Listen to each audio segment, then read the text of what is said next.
அன்பு நண்பர்களுக்கு வணக்கம். இன்று ஜூலை 29 ஒரு முக்கியமான நாளை பற்றி பார்க்க போகிறோம். இன்று சர்வதேச புலிகள் தினம், இன்டர்நேஷ்னல் டைகர்ஸ் டே அப்படின்னு சொல்லிட்டு கொண்டாடப்படுது. 2010 ரஷ்யாவில் செயின்ட் பீட்டர்ஸ்பர்க் நகரில் 13 நாட்டு பிரதிநிதிகள் ஒரு மாநாடு நடத்துகிறாங்க. அதில் நிறைய ஆய்வு கட்டுரைகள் சமர்ப்பித்ததில் கடந்த நூற்றாண்டு காலத்தில் 97% புலிகளோட எண்ணிக்கை ரொம்ப குறைஞ்சிருச்சு.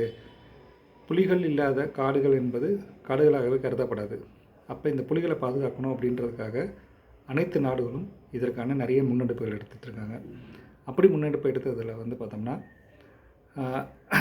எல்லா நாடுகளிலும் நிறைய புலிகளோட எண்ணிக்கை கூடியிருக்குது.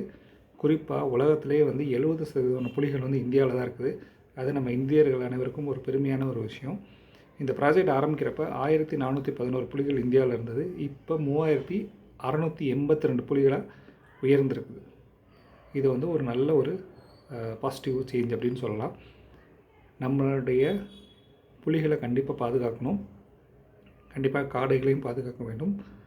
இந்த மாதிரி பயனுள்ள தகவல்களுக்கு நம்ம சேனல் லைக் பண்ணுங்கள், ஷேர் பண்ணுங்கள், சப்ஸ்கிரைப் பண்ணுங்கள். தேங்க்யூ.